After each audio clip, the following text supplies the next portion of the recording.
মজা, আরো জোরে ছোটাবো। কতদিন হয়ে গেল কারো সাথে বাইক রেস লাগানো হয় নাই। কেউ যদি রেস লাগাতো অনেক মজা হতো। চাঁদের আলো ফিকে হয়, রাস্তায় দেখি কে রয়, বাইকের আওয়াজ কানে লাগে, রক্ত আমার টকবক করে জ্বলে।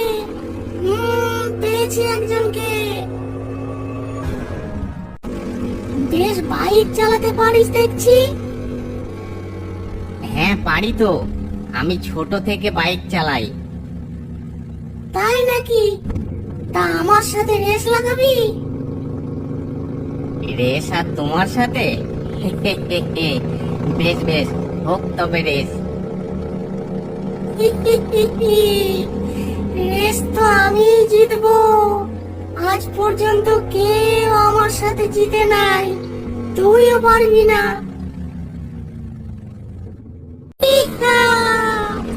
আরো জোরে চালা, আরো জোরে। আর দেখা যাক কে জিতে। হ্যাঁ হ্যাঁ, তোর অনেক দম আছে, কিন্তু ওই ব্রিজের কাছে গিয়ে তোর সব দম শেষ হয়ে যাবে। মানে? মানে যে ওই ব্রিজটা আগে পার হতে পারবে সেই রেস জিতবে। ইহা! এই, এটা কি হচ্ছে? এটা কি হচ্ছে? এটাই আমার জয়ের নিয়ম। এর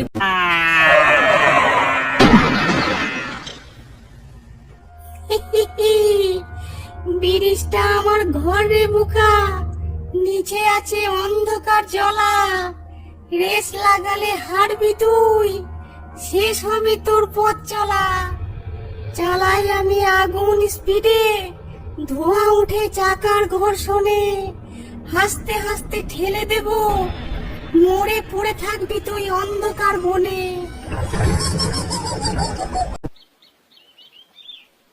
আজ আবার একটা গেছে। এই ডাইনির জ্বালাই কেউ বাঁচবে না আর। তাই নাকি? কি হয়েছে বলতো? রাতে ওই রাস্তা দিয়ে যে বাইক নিয়ে যাবে তার ঠিক পেছনে ডাইনি আসবে। কেউ যদি তার সাথে রেস না করে তাহলে ডাইনি তাকে গলা টিপে মারে, আর কেউ যদি রেস করে তাহলে রেসের শেষে ব্রিজের ওপর থেকে ফেলে দেয়। ডাইনি ফাইনি ওসব সিনেমায় হয়, আমি ওসব ভয় পাই না। আজ রাতে আমি ওই রাস্তায় যাব আর ওর সাথে রেস লাগাবো। না রে ভাই, যাস না। তুই গ্রামে থাকিস না, তাই ভালো করে জানিস না, গেলেই বিপদ। কই, সেই ডাইনি তো এখনো এলো না। তখন আজ আবার একজনকে পেয়েছি।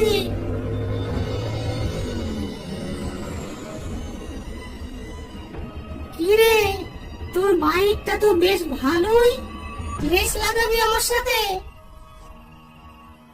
রেস লাগাতেই তো এসেছি। তাই নাকি? চল দেখি তোর রক্তে কত জোর আছে। কিন্তু কোন রকম চালাকি করা যাবে না বলে দিচ্ছি। কোনো চালাকি হবে না, রেস শেষ হবে ওই ব্রিজের শেষে। ঠিক আছে। স্পিড বাড়া, আরো জোরে। ঠিক আছে। তোর বাইকে তো বিশাল তেজ রে, কিন্তু আমার সাথে জিতাও তো সহজ নয়। আমার বাইকের সামনে কেউ জিততে পারে না।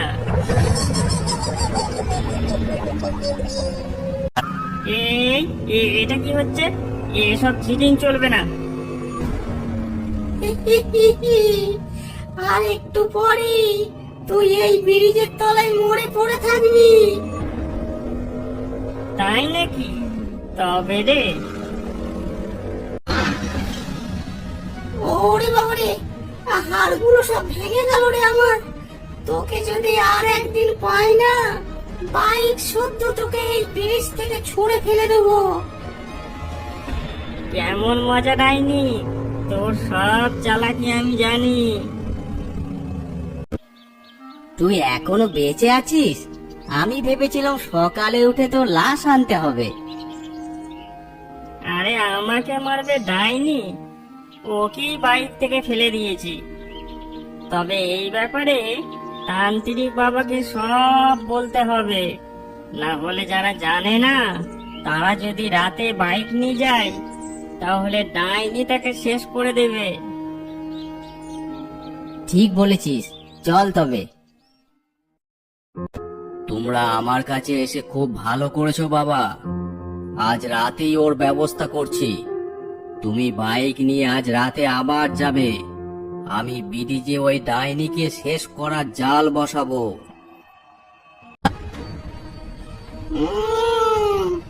তুই আজ আবার এসেছিস? হ্যাঁ রে ডাইনি, রেস লাগাবি? কাল বেঁচে গেছিস, আজ তোকে আমার হাত থেকে কেউ বাঁচাতে পারবে না। চল দেখি। ওম হ্রিং অগ্নিবদ্ধ ধ্বংস বন্ধন শাহ। ওং হ্রিং অগ্নিবদ্ধ ধ্বংস বন্ধন শাহ। এ কি, আমার বাইক আর এগোচ্ছে না কেন? ছেড়ে দে, ছেড়ে দে আমাকে, ছেড়ে দে, ছেড়ে দে আমাকে, আর আমার বাইককে ছেড়ে দে। অনেক বাইক চালিয়েছিস ডাইনি, এবার তোর খেলা শেষ। না না, আমাকে ছেড়ে দে, আমি আর এখানে থাকবো না।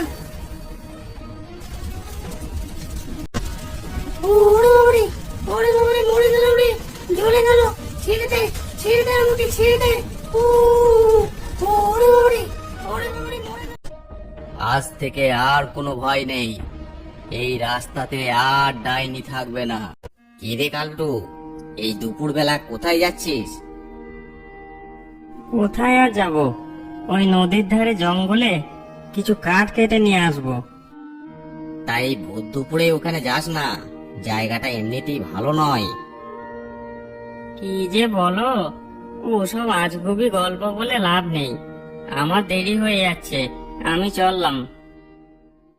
এই তো, এই গাছটার কাঠগুলো কাটি। হায় হায় হায় হায়, এ কি হলো আমার? আমার একটাই মাত্র কুড়ুল ছিল, সেটাও নদীতে পড়ে গেল। এবার আমি কি করে কাঠ কাটবো, কি করে বাড়িতে খাবার জোগাড় করবো?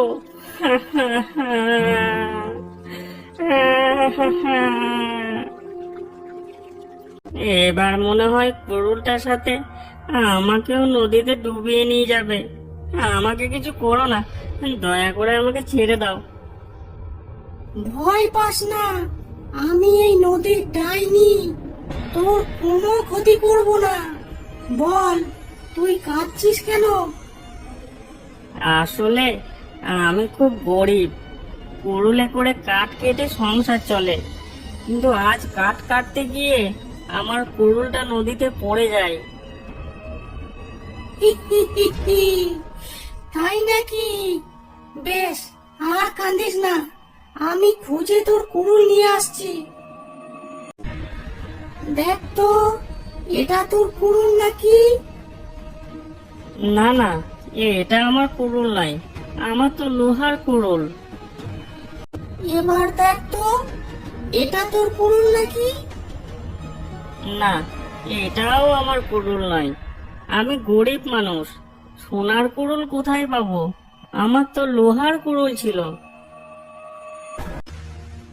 দেখ তো, এটা তোর সেই কুড়ুল নাকি?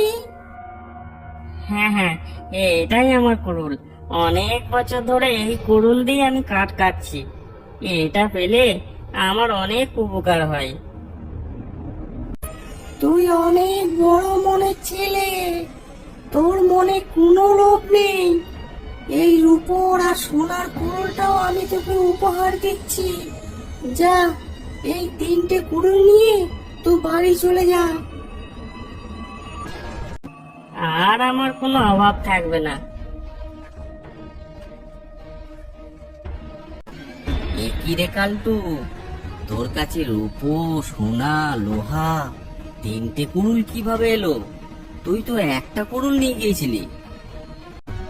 তোরা সবাই মনে করিস ওখানে ভূত পেরেত থাকে, মানুষের ক্ষতি করে। দেখলি তো আজ আমার কত বড় উপকার করেছে। তাই তো রে, বেশ বেশ, তুই বাড়ি যা। আমিও কুড়ুলটা নিয়ে ওখানে কাঠ কাটতে যাই। এখানেই তো খালটু কাঠ কাটছিল, আমিও কাটি, তারপর আমিও সোনার কুড়ুল পাবো। হায় হায় হায় হায়, আমার কুড়ুলটা নদীর জলে পড়ে গেল। কে আছো, আমার কুড়ুলটা এনে দাও। দয়া করো আমার প্রতি, আমার কুড়ুলটা এনে দাও। কে তুই? কাঁদছিস কেন? আমি জিতেন, কাঠ কাটতে গিয়ে আমার কুড়ুলটা নদীর জলে পড়ে যায়। দয়া করে আমার কুড়ুলটা এনে দাও। দাঁড়া, দেখছি। এই দেখ তো, এটা তোর কুড়ুল নাকি? হ্যাঁ হ্যাঁ, এটাই আমার কুড়ুল, কালই কিনেছি, দাও আমাকে। ভালো করে দেখ, এটা তোর কুড়ুল তো? হ্যাঁ, আমারই কুড়ুল, আমি চিনবো না? তাই নাকি? তোর তো পুরনো কুড়ুল ছিল, আজ একে সোনার বানিয়ে ফেললি? ইয়ে মানে না না, সূর্যের আলোয় রংটা পাল্টে গেছে, কিন্তু এটাই আমার কুড়ুল। তুই লোভী মানুষ। আমি লোভী মানুষদের কি করি জানিস তো? আমার কাছে টেনে নিয়ে আসি নদীর তলায়। না না, আমার ভুল হয়ে গেছে, আমাকে ছেড়ে দাও, আমার কুড়ুলের দরকার নেই। সত্য বললে আশীর্বাদ, মিথ্যা বললে শাস্তি।